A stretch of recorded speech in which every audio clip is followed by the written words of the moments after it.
Also making headlines, Buckingham Palace has confirmed that King Charles had a short stay in hospital. For more, we are joined by entertainment editor Peter Ford. Pete, what can you tell us? Well, he wasn't admitted per se, but as you say, Kylie, a short period of observation in hospital. So how this has played out is that last night, our time, Thursday night, he was having his regular ongoing cancer treatment. So isn't that in itself a reminder that this is someone who is incredibly busy with a full schedule? There's barely a day goes by we're not talking about him or showing visits of him attending something or visiting people.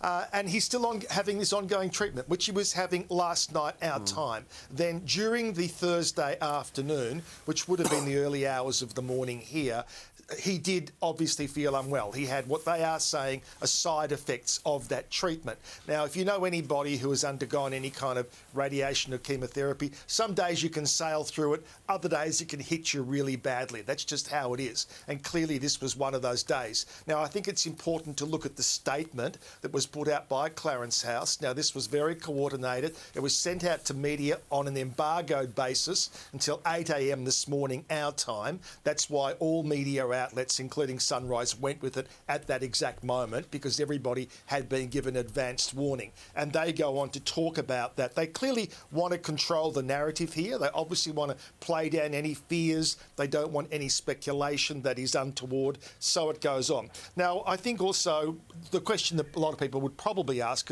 which I think is a fair one, and it's not addressed there, is that why couldn't he have gone home and had the doctors attend to him at home? That must have been considered, one would assume, serious enough that they felt the best course of action was to take him straight to the hospital. But look, I don't think there's anything to be too concerned about, but clearly somebody of his stature and somebody who we know is battling cancer at the moment, you know, you do, obviously, it becomes a big story when they are taken to hospital.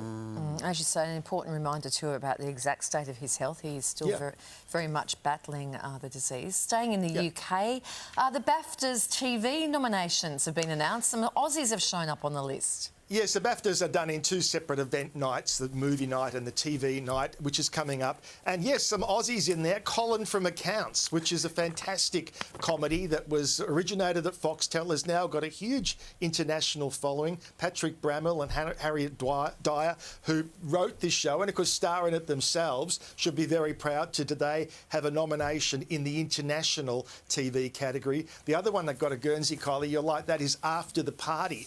That great show from New Zealand that with Robin Malcolm that I put you onto. And yes, you did. It's still there, I think, on ABC iView. Check it out, After the Party. That's been several years though, Pete. Why is it only now getting nominated? Yeah, maybe because it didn't go to air over there until that time. I guess that's how it's played out. Another one we should note here is Christopher Chung. Now, I'm going to tell you, I love Slow Horses, and he plays that nerdy IT geek in it. And I didn't know he was an Aussie. He's actually a Melbourne boy, has hardly done anything in Australia. He did one episode of Neighbours, went to England and has never stopped working. And he's nominated for Slow Horses, which is great.